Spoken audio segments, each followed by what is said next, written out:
It was a night so still that even the wind seemed afraid to move. The kind of night where shadows seem to linger longer than they should, stretching across the gravestones like dark fingers. A heavy fog rolled in over the cemetery, swallowing the light from the flickering street lamps and turning familiar paths into a maze of uncertainty. For those brave or foolish enough to wander here alone, the line between reality and nightmare was thinner than the mist itself. Imagine walking along a cracked stone path, each step echoing unnaturally, as if the cemetery itself were alive, watching, waiting. That is where our first story begins. It started with a man named Daniel, a night shift security guard for an old forgotten cemetery on the outskirts of town. Daniel had worked there for years, and he prided himself on never being shaken by the eerie atmosphere. He believed he had seen it all. Overturned stones, stray animals, the occasional trespasser seeking thrills. But nothing had prepared him for the event that would change his perception of the cemetery forever. On a particularly foggy night, Daniel was making his usual rounds when he noticed something unusual. At first, it seemed trivial. A single candle flickering by one of the older graves. He assumed it was a visitor paying respects, although the cemetery's gates were locked. As he approached, he realized there was no one there. The candle was floating a few inches above the ground, moving gently, as if being carried by an invisible hand. Heart pounding, he called out, but his voice was swallowed by the fog. The candle hovered closer, and Daniel noticed the chilling detail. The flame burned a cold blue, like frost rather than fire. Fear gripped him, yet his curiosity pushed him forward. He extended a hand, and the candle darted away, leading him down a narrow path he had never noticed before. Gravestones here were older, some cracked and leaning, their inscriptions nearly erased by time. Shadows twisted unnaturally across the stones, forming shapes that seemed to watch him, waiting. Every instinct screamed for him to turn back. But the candle continued its silent dance, urging him deeper. Then he saw it, a figure standing at the edge of the fog. At first, Daniel thought it was a statue, but as he drew closer, he realized the figure was moving, albeit slowly, as though submerged in water. It had no discernible features, only the impression of a human form draped in tattered black cloth that fluttered like smoke in the breeze. The candle floated directly into its chest, extinguishing instantly upon contact. In the sudden darkness, Daniel felt a cold touch against his shoulder. He spun around, but there was no one there. Only the whispers of the fog, almost like voices, circling him, repeating his name in a chorus of dread. Terrified, Daniel ran. He sprinted through the cemetery, the gravel crunching underfoot, only to find that the path he had taken seemed to have changed. Gravestones that were familiar moments ago were now unfamiliar, twisted into impossible angles. The fog thickened, turning every tree and monument into a grotesque silhouette. And then he heard it. A soft dragging sound behind him. Not footsteps, but something heavier. Something that did not belong to the living. He glanced over his shoulder and saw a shadow stretching unnaturally across the ground, elongating like ink poured into water, keeping pace with him perfectly despite the distance. Daniel's heart raced as he stumbled into the clearing near the cemetery's oldest mausoleum. The air was thick, almost suffocating, filled with the scent of damp earth and decay. And then he saw the candles, hundreds of them, floating in a circle around the mausoleum. Their cold blue flames casting twisted shadows that danced across the stone. At the center was the figure, its tattered cloak moving as though alive. And now Daniel could hear it, a low, guttural chanting. Not words, but sounds that vibrated in his chest. Primal and ancient. The legend of the cemetery was something he had scoffed at for years. Locals whispered that it was cursed, that on certain nights the dead would rise to reclaim what was theirs. Daniel had laughed at these stories, calling them childish superstition. Yet here he was, standing in the heart of the cemetery, surrounded by impossible phenomena that defied logic. The figure raised a hand, and the candles darted toward him like swarming insects. The whispers turned into screams, and the air around him grew icy. Daniel felt an unseen force press down on him, pinning him to the ground, his vision blurred, the world twisting and folding in impossible angles. When he woke, it was morning. The fog had lifted, the cemetery was quiet, and everything seemed normal. Daniel thought it had been a nightmare, a trick of the mind. That is, until he noticed the faint blue soot on his uniform and the deep impressions in the gravel where candles had lain. And then, as he left the cemetery gates, he swore he saw the figure watching from the edge of the fog, its hollow gaze following him home. From that night onward, Daniel never worked the graveyard alone again. Stories like Daniel's are not isolated. There are countless accounts of night visitors in cemeteries, of shapes glimpsed in the fog, of whispers carried on the wind.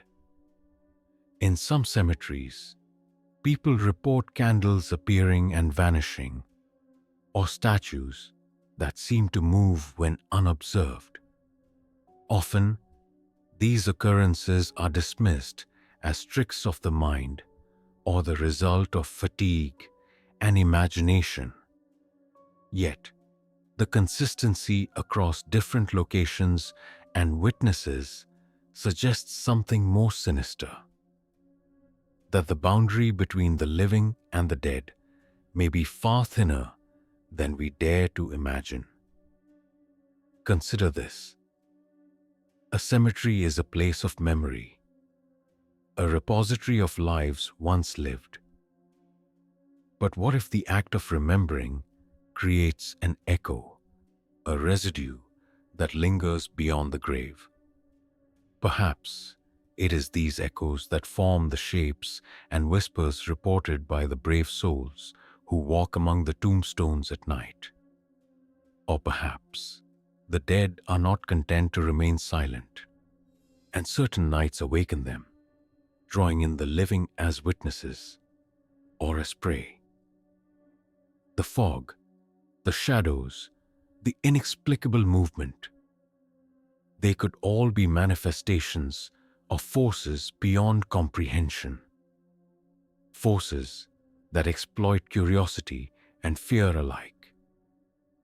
Walking alone in a cemetery at night is to willingly step into a liminal space, a threshold where the ordinary rules of reality no longer apply. Every sound is amplified, every shadow holds potential threat, and the imagination becomes a trap, turning simple movements into monstrous forms. Yet, it is this very tension, the mixture of anticipation, fear, and curiosity, that makes these stories unforgettable. They remind us that the world is larger, older, and far more mysterious than our rational minds will admit. Even during the day, cemeteries can feel oppressive, but nightfall transforms them. The gravestones, bathed in moonlight or obscured by fog, take on new life. Shapes appear when none exist, sounds resonate from empty spaces, and the wind carries secrets meant for no one's ears. These are not places for casual strolls. They are theaters of the unknown, stages for the macabre, where reality and imagination intertwine. For those willing to listen, every rustle, every flicker of light, every sudden chill is a story, a warning, or perhaps an invitation. So, the next time you pass by a cemetery at night, remember Daniel. Remember the candle that floated with a life of its own, the figure that moved like smoke, and the whispers that carried across the fog. These tales are not simply entertainment. They are echoes of something older, something that lurks in the places we have long abandoned.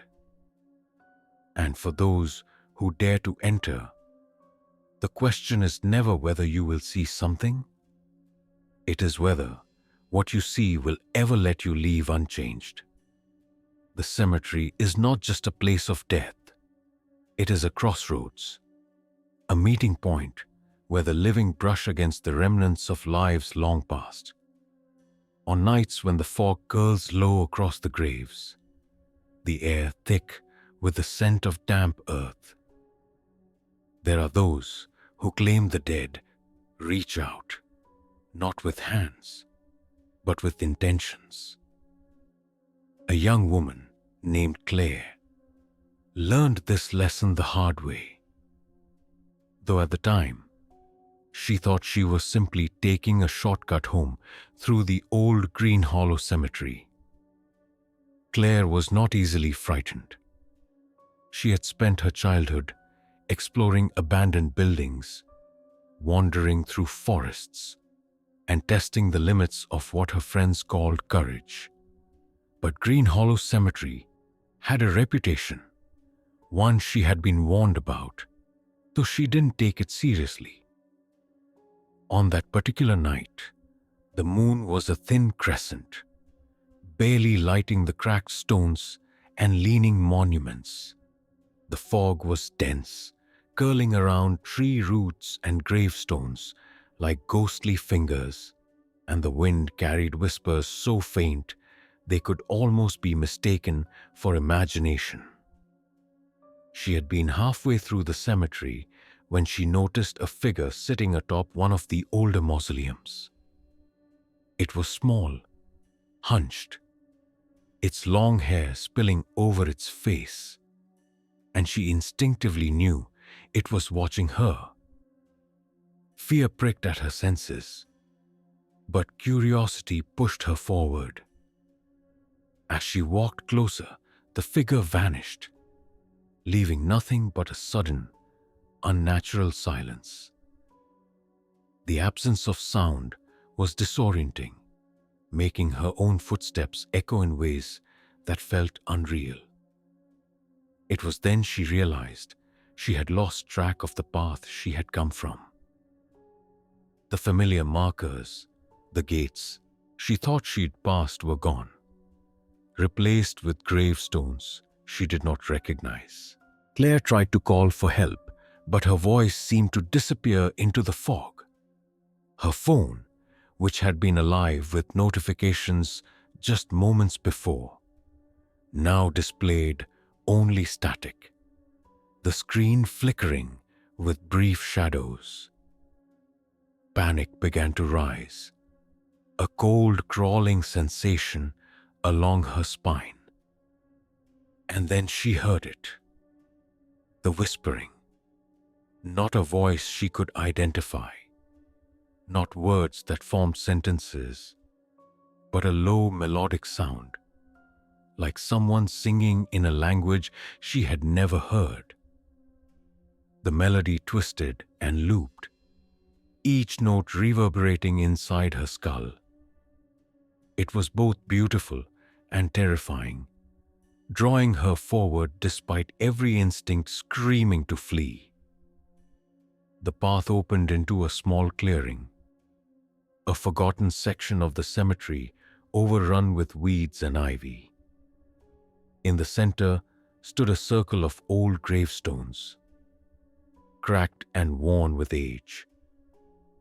And in the middle of the circle lay an open grave, its edges jagged as though torn from the earth by something massive. Claire froze.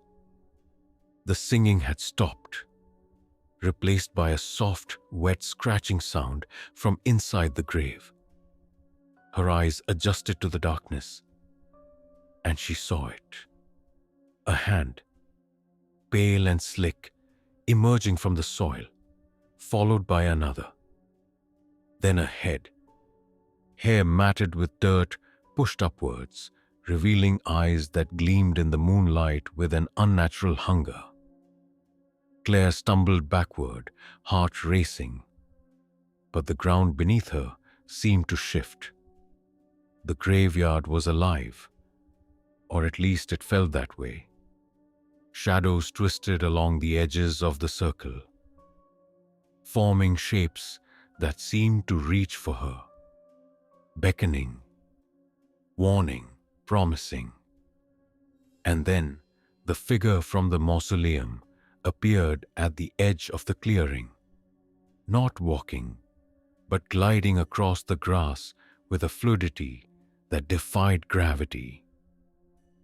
Its hair was wild, covering most of its face, but she could see a faint glint of eyes beneath, reflecting the moonlight in a way that made her skin crawl. Desperate to escape, she turned and ran, her feet sinking into the mud and leaves. The whispers returned, this time circling around her, echoing from all directions. She could feel them brushing against her neck, against her arms, intangible yet impossible to ignore. She tripped, falling face first into the dirt, and when she looked up, the figures from the grave were not chasing her. They were waiting. Around her, shadows formed silhouettes of every person buried in that forgotten part of the cemetery, each one standing silently, watching. Their faces were twisted, expressions a mixture of sorrow, anger, and something else, something hungry. Claire scrambled to her feet and ran blindly, turning corners she didn't recognize, passing monuments with inscriptions she had never seen before. The air grew colder, her breath visible in thin, ghostly puffs, and the ground beneath her became uneven, almost as if the cemetery itself were shifting. And then she heard a voice, soft and almost gentle. "Stay with us." It came from everywhere and nowhere. A sound that made her legs freeze in place. She realized that the shadows were closing in, and with each step, the living world felt further away, slipping like sand through her fingers. She tripped again, this time over a tombstone, and as she fell, the shadows loomed over her. They were taller than any human, their forms elongated, flickering as if the light itself could not hold them still. One reached out, and its hand was ice cold, brushing her cheek with a force that left her reeling. She tried to scream, but no sound came. The world tilted, darkness swallowing her senses, and for a moment, she felt herself drawn toward the circle of graves, toward the figures in the open pit. Then, as suddenly as it began, the cemetery shifted again. Claire found herself standing at the gates, fog rolling away as if blown back by some unseen wind. Her hands were trembling, her clothes smeared with mud, and the faint sound of singing still echoed in her mind. She looked back once, and the clearing was gone, replaced by neat rows of tombstones, silent and still. Nothing remained of what she had seen, nothing except the overwhelming feeling that she had been changed, touched by something ancient and hungry. Stories like Claire's are more common than most would like to admit. Cemeteries, especially old and forgotten ones, are full of histories, lives that were interrupted, secrets buried along with the bodies. And sometimes, those secrets find a way to reach beyond the grave, to touch the living in ways that defy explanation. People report shapes, figures, voices, and even feelings, an intense sadness, or an overwhelming fear that something unseen is watching. While skeptics dismiss these accounts as imagination or stress, those who have experienced them know the truth. Cemeteries are alive in ways we cannot understand, and they sometimes reach out to remind us of the boundary between life and death. The notion of a haunted cemetery often conjures images of grotesque ghosts or vengeful spirits. But it is often subtler than that. It is the feeling that you are not alone. Even when the grounds appear empty, it is the sense of being watched, followed, studied, the chill that runs up your spine, the whispers at the edge of hearing, the shadows that move when no one is around. These are all signs that the cemetery is not merely a resting place, but a stage for the echoes of lives that have passed and perhaps never truly left. Consider the psychology behind fear in these places. Isolation, darkness, and imagination combine to amplify every sound, every movement. But then, there is the undeniable evidence reported by countless witnesses. Photographs with unexplained lights, videos capturing movement where none should exist, and the terrifying consistency of experiences across different cemeteries and cultures. There is a common thread, a pattern that suggests something beyond mere coincidence, something that waits, patient and deliberate, in the spaces between the stones. So, if you ever find yourself passing through a cemetery at night, heed these stories. Watch the shadows closely, Listen to the wind and pay attention to the whispers that seem to come from nowhere. They may be warnings or they may be invitations, but they are never meaningless.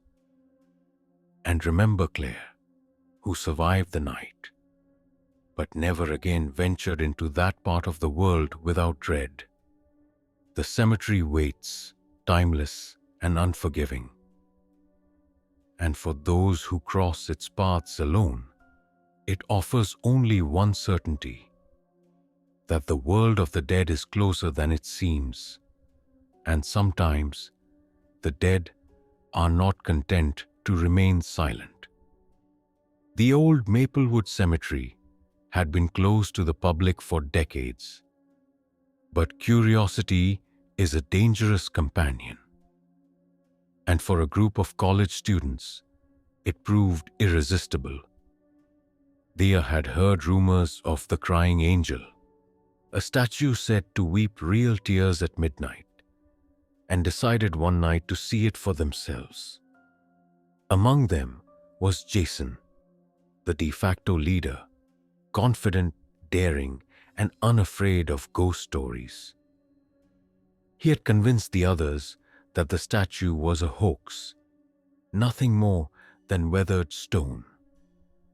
But as they slipped past the rusted gates under a pale moon, unease settled over the group like a heavy cloak. The cemetery was vast, the trees towering and skeletal, their branches clawing at the sky. Fog rolled along the ground, muffling footsteps and obscuring paths. Every so often, they would hear the snap of a twig, the whisper of wind through the tombstones, or the soft brush of something unseen along their skin. The air was thick with anticipation, each shadow a potential threat, each gust of wind carrying a promise of the unknown. The further they went, the more the cemetery seemed to warp around them, paths twisting in ways that didn't make sense, graves appearing in places they were sure had been empty moments before. They found the statue eventually, tucked into a forgotten corner of the cemetery where moss and ivy had claimed much of the stonework. The crying angel was beautiful, a delicate figure carved from marble, its wings outstretched, tears carved along its cheeks, glinting unnaturally in the moonlight.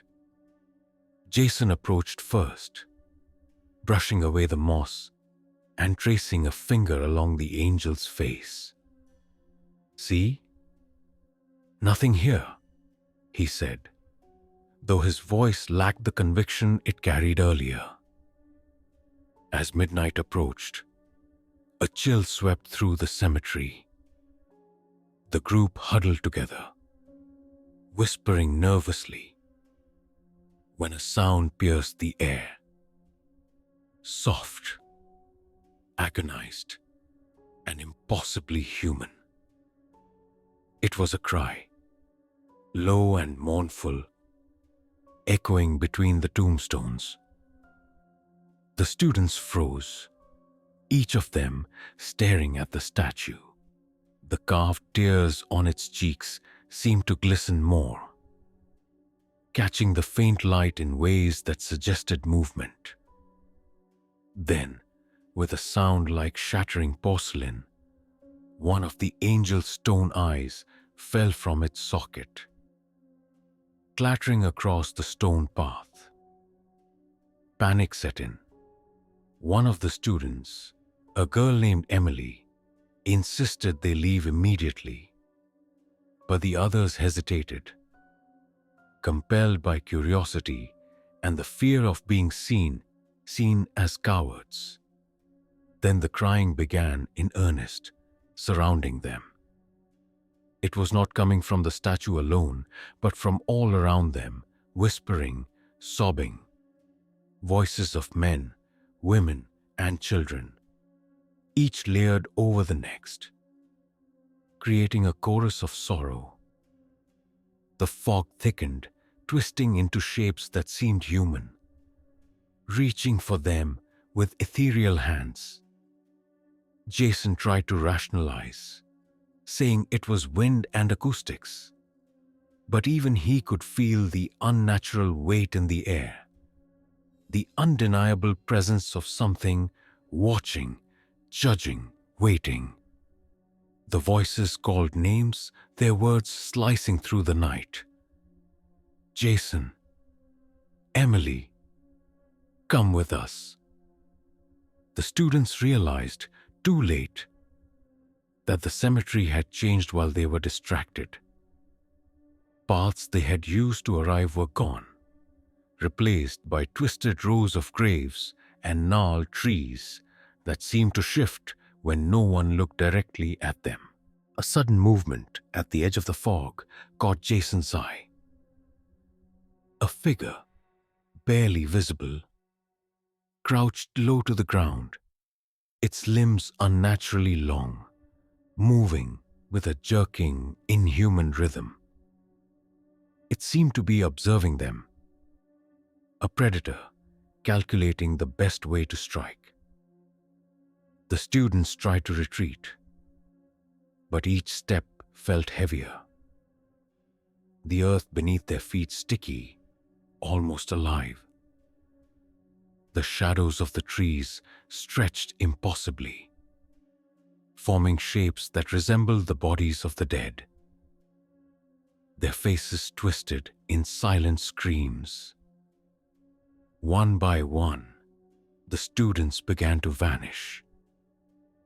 A hand would reach from the ground, a shadow would engulf a figure, and then they were gone. Emily ran, screaming, her voice joining the chorus of wailing that filled the cemetery. Jason grabbed her arm, trying to pull her toward the gate. But the fog moved like a living thing, separating them, twisting the terrain so that escape seemed impossible. Each corner revealed new horrors. Graves opened spontaneously, the skeletal hands of the long dead clawing at the air, and shadows that solidified into monstrous shapes, each more grotesque than the last. By the time Jason realized he was alone, the cemetery had transformed entirely. The tombstones were taller, the trees denser, and the fog thicker, clinging to him like a living entity. The cries of the dead now spoke directly to him, naming sins he had never committed, whispering secrets he had never known, and promising punishments he could not comprehend. And then he saw it, a figure gliding between the tombstones, wings black as night, its face obscured by shadow, eyes glowing faintly red. The crying angel, he realized with horror, was not a statue at all, but a sentinel guarding the threshold between life and the dead. Jason tried to run, but the ground beneath him shifted. Roots erupted from the soil, wrapping around his legs, pulling him toward the angel. The voices surged, screaming, sobbing, chanting in a language older than memory, and he felt the pull of the earth itself, dragging him closer to the open graves that yawned like waiting mouths. His last coherent thought was that curiosity had doomed him, that the cemetery was alive, and that the dead did not rest. They consumed. Maplewood Cemetery, like many others, hides its true nature behind the veneer of peace. To the casual observer, it is a place of memory, of respect, of quiet reflection. But those who cross its boundaries after dark, who dare to seek out its secrets, discover a different truth: that cemeteries are not merely the resting places of the dead. They are the stages upon which the dead continue their existence. They watch, they wait, they hunger. There are countless stories from countless cemeteries that echo this same pattern. A lone traveler sees eyes glinting between headstones. A maintenance worker hears footsteps behind them, only to find no one there.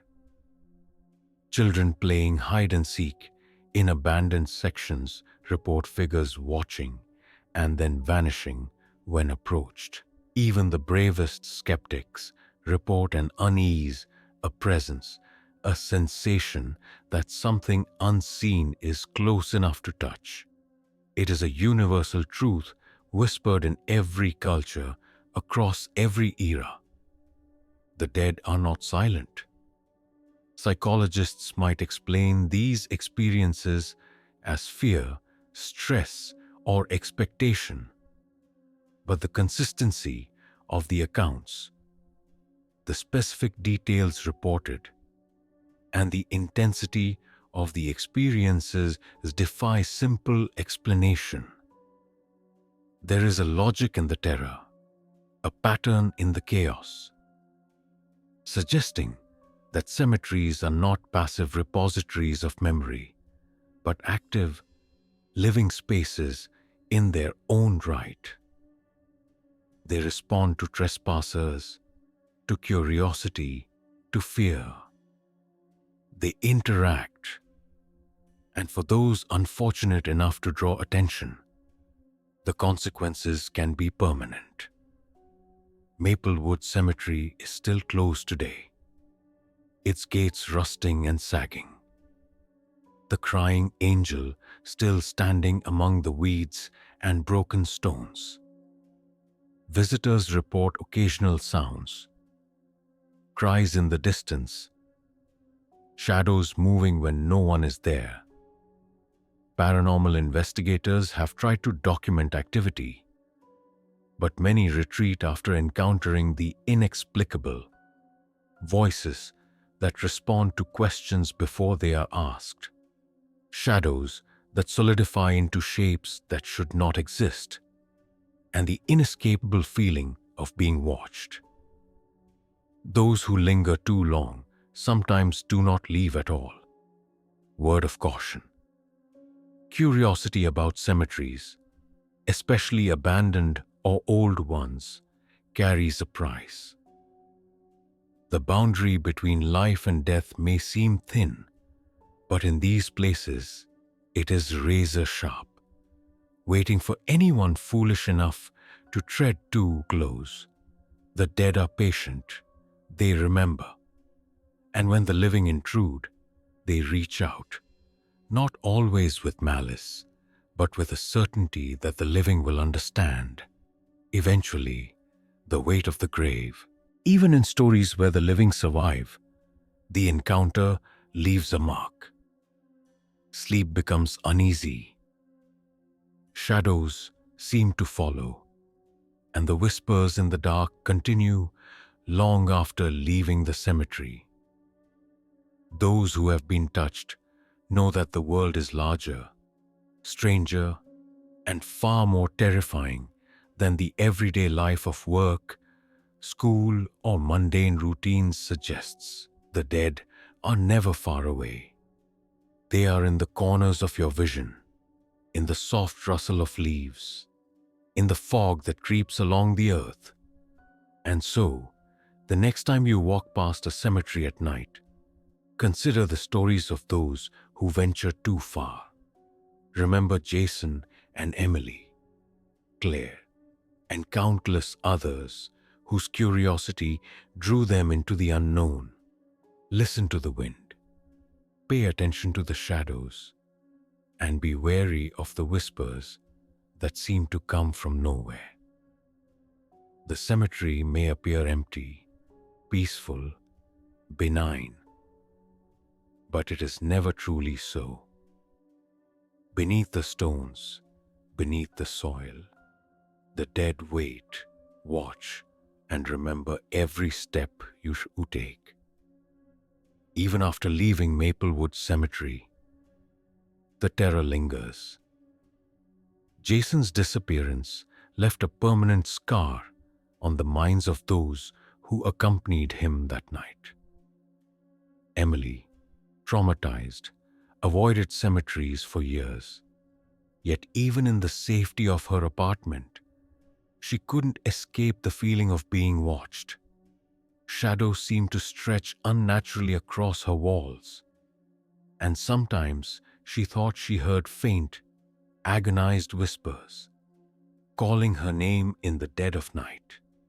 Sleep became a fragile refuge, and every time she closed her eyes, she saw the crying angel and the contorted faces of the vanished. The stories of Maplewood were not unique. Across the world, cemeteries share a dark commonality. The dead do not rest. In New England, there's Blackwood Hollow, where headstones shift position overnight, and visitors report hearing footsteps approaching from behind, even when no one is there. In Scotland, the ruins of old burial grounds echo with the cries of infants long deceased, and phantom shapes glide among the gravestones as if performing a dance frozen in time. Each culture has its own legends, each cemetery its own tales. But the underlying truth is the same. The line between life and death is permeable, and curiosity can be deadly. Consider the story of an elderly groundskeeper in New Orleans who maintained the Lafayette Cemetery for decades. He reported that on nights when the fog rolled in thick from the river, the tombs would open slightly, and hands, bony, white, and trembling, would emerge as if the dead sought to feel the living once more. He claimed to have seen shadowy figures pacing among the graves, sometimes calling out in languages he didn't understand. Once, he followed a voice calling his name and found himself standing before a freshly disturbed grave that no one had touched. The experience haunted him until his final days, leaving him a man constantly aware of the thin boundary between the living and the dead. The psychology behind these encounters is compelling yet incomplete. Scientists argue that fear, anticipation, and expectation can produce hallucinations, cause shadows to seem alive, or make wind noises sound like human voices. Yet, these explanations fail to account for the consistent patterns across time, geography, and culture. The stories share a specificity that goes beyond mere suggestion. Whispered names, moving shadows, and the undeniable sensation of presence. There is a reality in these tales that science struggles to explain. The dead, in a sense, continue their existence in ways the living rarely comprehend. Cemeteries, after all, are not mere resting places. They are thresholds. They are the meeting point of life and death, memory and oblivion. Walk past a tombstone, and you may notice nothing. Yet, the act itself is observed. Whether you are alone or in a group, the dead are aware of your presence. They do not always approach aggressively, but their attention can be suffocating, almost physical, pressing against the very skin and bones of the living. Stories abound of trespassers who left cemeteries unharmed, yet forever changed, carrying the lingering weight of the gaze of the dead, the memory of eyes that should not see, yet do. Sometimes the dead are cruel. Sometimes they are merely persistent. A teenage boy in a small town in Poland reported that after skipping school to explore a forgotten cemetery, he began hearing footsteps following him home. The sounds escalated until they were accompanied by whispers, calling him to return. Objects in his room moved on their own, and at night he awoke to the sensation of hands clutching his shoulders.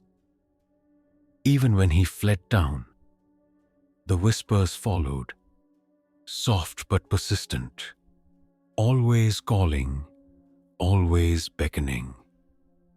Curiosity, it seems, binds the living to the dead, and the dead will not let go. There are reports of cemeteries with protective spirits, entities that warn, guide, or sometimes help the living. The stories are less frightening, but the same principle holds. The dead are not inert. They interact with the living, and their influence is undeniable. Travelers report visions, voices, and sensations of guidance or menace, depending on their intentions and respect toward the resting souls. It is a delicate balance. A cemetery can be a place of reverence or a place of horror, and those who treat it lightly risk drawing attention in ways they cannot predict or control. In many instances, cemeteries serve as mirrors. They reflect the fears, secrets, and guilt of those who enter. A person carrying heavy shame may encounter figures that seem to mock, whisper, or accuse. Someone burdened with grief may see loved ones or figures that resemble them, tugging at their emotions. The dead become conduits for human emotion, amplifying what is already present, but in ways that twist reality and perception. It is not always malevolent. It is always compelling, always dangerous, always real. For those brave enough or foolish enough to venture into these spaces after dark, preparation is critical. Though it may not guarantee safety, some carry protective charms, religious symbols, or talismans, while others rely on ritual, prayer, or sheer willpower. Even these measures, however, cannot fully shield one from what lies within. Cemeteries thrive on curiosity, testing boundaries, drawing the living in. Each step toward a forgotten grave is a step deeper into a domain governed by rules beyond human comprehension, where the dead are no longer passive, where stories of terror are not merely folklore, but lived experience. Perhaps the most terrifying aspect is the unpredictability. One night, a group may pass unnoticed, the moonlight illuminating their way, the fog gentle and sparse. Another night, the same cemetery becomes a labyrinth of shifting shadows and crying statues. There is no formula, no consistency. The dead operate according to patterns humans cannot discern, reacting to thought, emotion, and presence in ways that seem almost sentient. The thrill of adventure quickly transforms into dread. when one realizes that observation is not optional. The dead are always watching. Emily, years later, shared her account reluctantly. She spoke of shadows stretching toward her, whispers circling like a flock of unseen birds, and the feeling of fingers grazing her skin when no one else was near. Her warning to others was simple but chilling. Do not go where you are not invited. Respect the resting places of the dead, for they are patient, intelligent, and enduring. Once you cross that threshold, once you disturb the fragile veil between worlds, the dead may choose to follow, and escape is not guaranteed. Cemeteries are the ultimate reminder of mortality, but they are also warnings. Every gravestone, every crypt, every weathered statue serves as a silent testament not only to lives lived, but to the enduring presence of those who have passed. Their stories do not end with death. They continue in the shadows, in the whispers, in the shapes that move just beyond sight. To walk among them is to participate in an ancient dialogue, one in which the dead may speak and the living are forced to listen. And so, as you prepare to rest tonight, perhaps thinking of these stories as mere fiction, consider the cemeteries you pass on your way home. Consider the shadows that stretch longer than they should, the wind that whispers through the trees with an almost human cadence. And remember that the dead do not sleep as easily as the living believe. They watch, they wait, they remember, and sometimes, just sometimes, they reach out to remind the living of their presence. There are places where curiosity is punished, where wonder becomes fear, and where a single step can change everything. Maplewood Cemetery, Blackwood Hollow, Lafayette Cemetery, and countless others share the same terrifying truth. The dead are not gone. They are present, aware, patient, and sometimes insistent. And if you are foolish enough to trespass, you may find that what is resting is far from silent, and that the line between life and death is far thinner and far more dangerous than you ever imagined. So tonight, as you close your eyes and settle under the blankets, remember this: the next sound you hear outside your window, the next shadow that seems too deep, the next whisper in the corner of your room, perhaps it is the dead, testing your curiosity, reminding you of the weight of the grave, and beckoning you to pay attention. Sleep lightly, for the world of the dead is vast, patient, and endlessly observant.